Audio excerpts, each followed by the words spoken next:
Amapá, 2 apagões em 17 dias.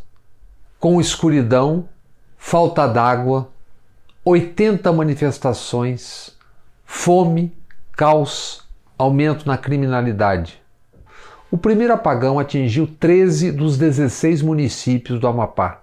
90% da população do estado ficou na escuridão.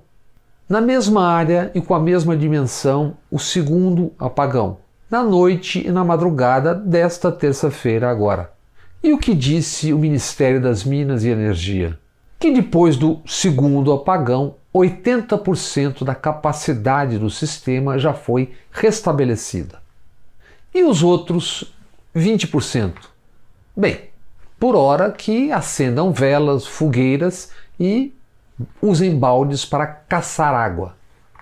Os apagões no Amapá iluminam, mas não apenas, a abissal incompetência de Bolsonaro para gerenciar o governo.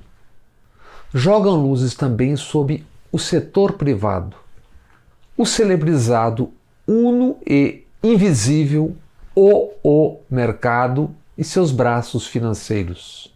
Os apagões no Amapá expõem a má gestão e, em bom português, um roteiro da sacanagem privada. Escancaram como não necessariamente o privado é a salvação e o Estado o fim da picada. A Isolux, empresa privada, antes operava a linha de transmissão conhecida como Linhão Tucuruí-Macapá.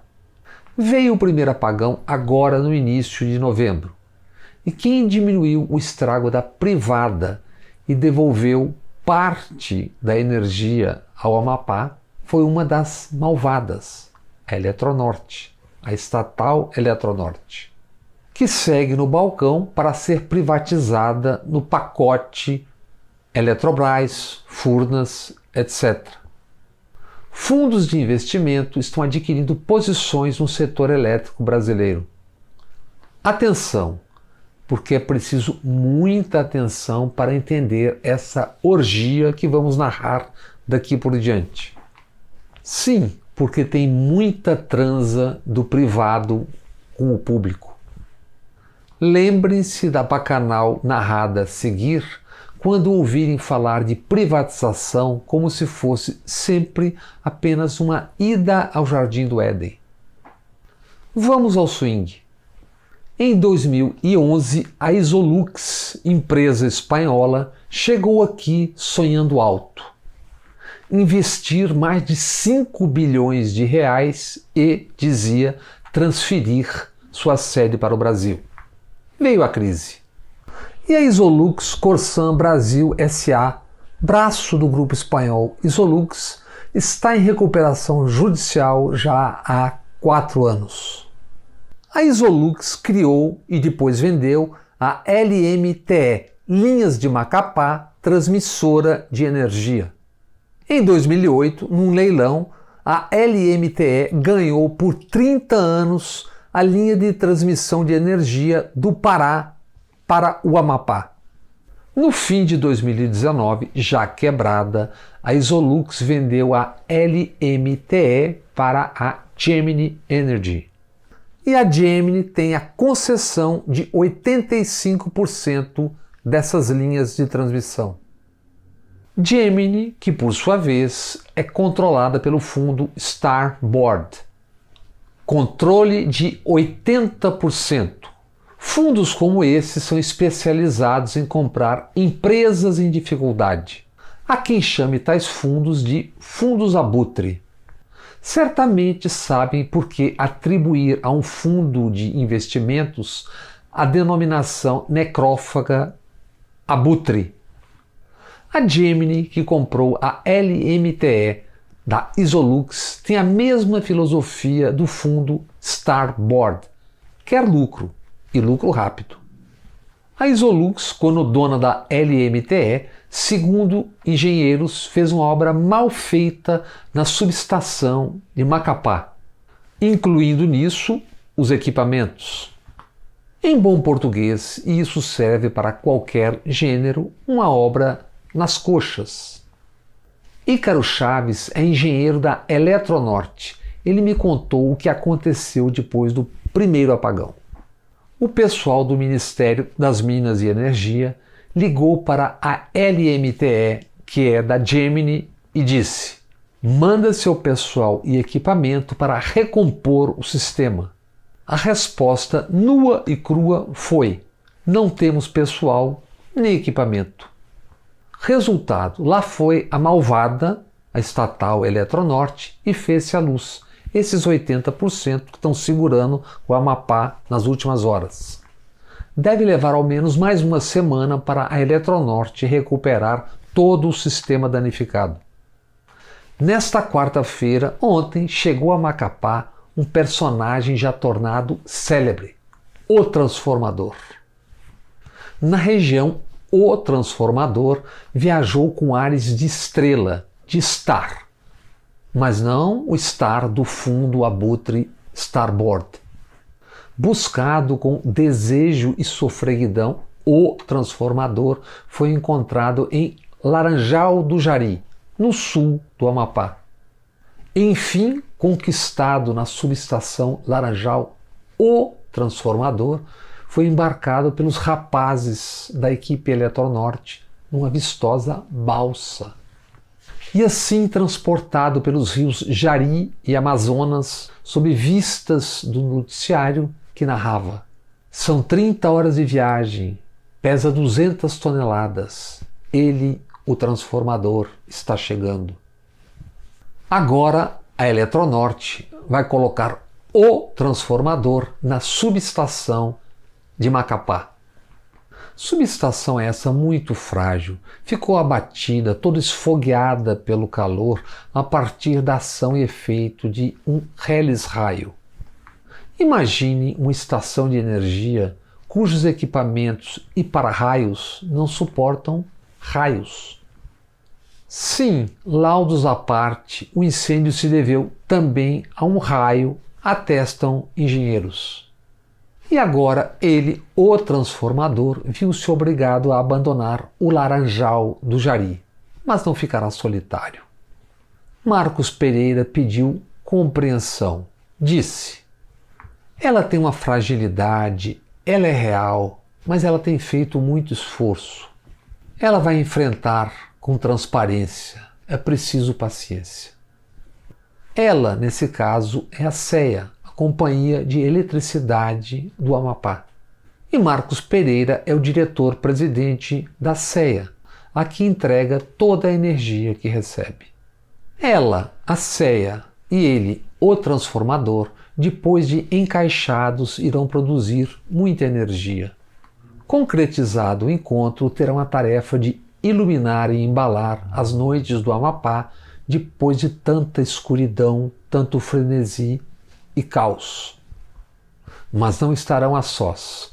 Foram despachados de Manaus geradores termoelétricos com 45 megawatts de potência. Toda essa potência também brilhou nos noticiários. Aviões da FAB carregando os geradores para o Amapá. Quando a CEA já não estiver frágil, já estiver recuperada, os geradores e toda aquela potência ficarão na retaguarda, com as bênçãos da Eletronorte. O operador nacional do sistema elétrico debita o segundo apagão à energização excessiva. E a ANEEL, a Agência Nacional de Energia Elétrica? Esqueçam. Como outras agências, tem muito de porta giratória, de entra e sai, de vai e vem com o mercado. Só não tem aquela luzinha vermelha à entrada. Em 5 anos não deu, na prática, bola para esse contubérnio. A CEA, a Isolux, a LMTE, o Gemini e o Starboard deitaram e rolaram. Só agora conhecidas e conhecidas por conta dos filhotes do apagão. O transformador, a escuridão e os geradores com aquela potência toda de 45 megawatts. E as diretorias da ANEEL e do Operador Nacional do Sistema pagaram a conta, ao menos por hora, pelo descaso do governo Bolsonaro com o contubérnio e com o apagão no Amapá. nem mesmo o encaixe dele, o transformador com ela, a CEA, aplacou a sede. Nesta quinta-feira, a Justiça Federal do Amapá determinou o afastamento das diretorias da ANEEL e do Operador Nacional do Sistema. Logo ao primeiro apagão, a revista Época noticiou: o racionamento poupou residência nos arredores de hospitais. Certamente foi só uma coincidência. As chamadas áreas valorizadas de Macapá e 2 condomínios de luxo foram poupados do racionamento. Recordar é viver. No segundo governo Fernando Henrique Cardoso, vivemos a crise do apagão. O maior apagão da história do Brasil foi a 11 de março de 1999. 50 milhões de pessoas e 10 estados então atingidos. De julho de 2001 a fevereiro de 2002, a crise, por falta de planejamento e de investimentos do Estado. Em tempo, o governo Bolsonaro e Paulo Guedes têm anunciado a privatização do sistema Eletrobras. O BTG Pactual e o 3G Radar estão de olho. 3G do trio Jorge Paulo Lemann, Marcel Telles e Beto Sicupira. O apagão do Amapá já estava no 4º dia quando o Distrito Federal anunciou leilão para privatização da SEB. SEB, a companhia energética da Brasília governada por Ibanez Rocha, do MDB. O leilão estava marcado para dia 27 agora, novembro.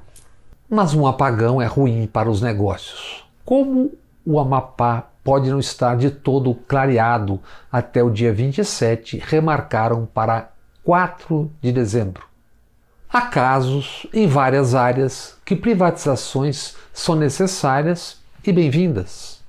E há outros casos que, discursos e publicidade à parte, a prática, a ganância levam ao caos, como agora estamos vendo no Amapá. Ou como a Vale do Rio Doce, Samarco e a anglo-australiana BHP Billiton, responsáveis pelo monumental desastre ambiental em Mariana, Minas Gerais. Ou, na mesma Minas Gerais, a tragédia de Brumadinho, tragédia que produziu o maior impacto ambiental da história do Brasil, o maior impacto ambiental do mundo em barragens de rejeitos, tragédia da Vale que adoeceu gravemente por décadas o Rio Doce e que, antes de tudo, matou imediatamente 259 pessoas e fez desaparecer outras 11. Pois então apenas imaginem a privatizável SEB do Distrito Federal e um apagão no futuro, com aquele pessoal todo lá em Brasília no escuro. Escondam e salvem o que puderem.